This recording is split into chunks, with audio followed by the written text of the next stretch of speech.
দোল বা হোলির সময় আমাদের বাড়িতে অনেকেই রং মাখাতে আসে। তো আমরা যদি এই গোলাপজামটা বানিয়ে রাখি, তাহলে কিন্তু অনেককেই মিষ্টিমুখ করানো যায়। ৳১ র গোলাপজাম বলার কারণ হচ্ছে, একটা ৳১০ সুজির প্যাকেট থেকে মিষ্টিটা তৈরি হবে। সুজিটাকে আমি মিক্সিতে দিয়ে আরেকটু ঘুরিয়ে নিয়েছি, আরও মিহি করে নিয়েছি। গ্যাস ধরিয়ে কড়া বসিয়ে গ্যাসটা একদম সিম করে রেখেছি। তারপর সুজিটাকে হালকা একটু নাড়াচাড়া করে, যতটা সুজি তার থেকেও কম এখানে আমি জল ব্যবহার করেছি। তারপর ভালো করে একটু মিশিয়ে নিয়ে তার মধ্যে ১ চামচ ঘি দেব, আর একদম শুকনো তৈরি করে নেব। তারপরে নামিয়ে হালকা ঠান্ডা করে নেব। সুজিটা হালকা ঠান্ডা হলে তার মধ্যে আমি আরও ১ চামচ ঘি দিয়েছি। দিয়ে খুব ভালো করে মাখাতে হবে। আপনি যত এরকম ঠেসে ঠেসে মাখবেন, গোলাপজামগুলো তত ফুলবে আর ততটাই সফট তৈরি হবে। তাই ভালো করে ঠেসে ঠেসে মাখতে হবে।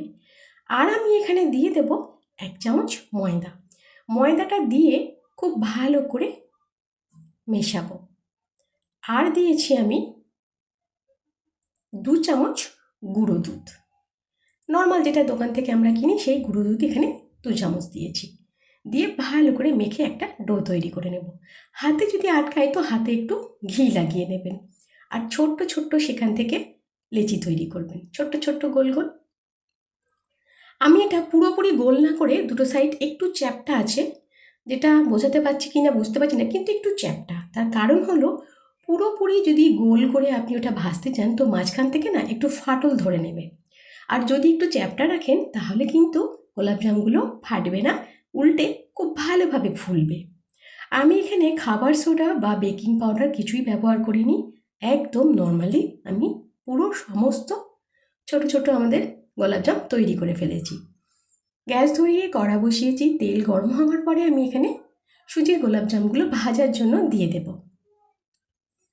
প্রথমে গোলাপজামগুলো দিয়েই নাড়া যাবে না, নিজের থেকে যখন একটু উঠে আসবে তখন একটু নাড়াচাড়া করে দেখুন কত সুন্দর রং চলে এসেছে, একদম গোল্ডেন গোল্ডেন।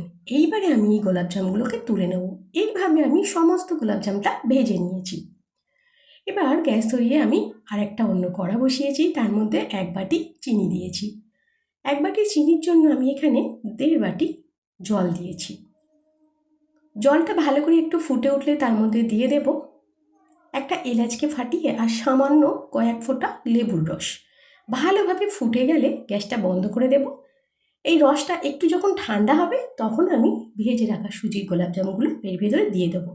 এটাকে রাখতে হবে কমসে কম ১.৫ থেকে ২ ঘন্টা। রসের মধ্যে থাকলে রসটা ভালোভাবে গোলাপজামের ভিতরে ঢুকে যাবে। তারপর ১.৫-২ ঘন্টা পরে গোলাপজামগুলোকে আমি রস থেকে তুলে বাটির মধ্যে রেডি করে নিয়েছি। একদম রেডি হয়ে গেছে আমাদের সুজির গোলাপজাম।